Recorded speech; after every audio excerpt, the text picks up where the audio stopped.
الإنسان ما غرك بربك الكريم الذي خلقك فسواك فعدلك في أي صورة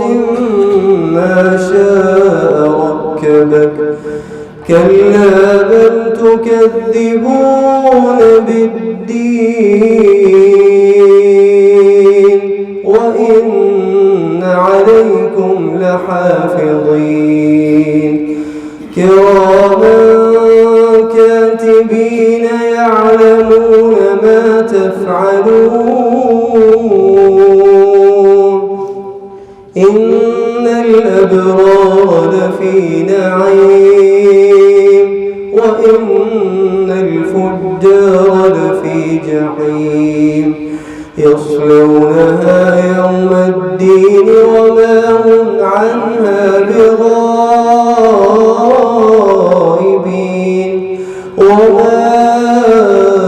أدراك ما يوم الدين ثم ما أدراك ما يوم الدين يوم لا تملك نفس لنفس شيئا والأمر يومئذ لله صدق الله العظيم.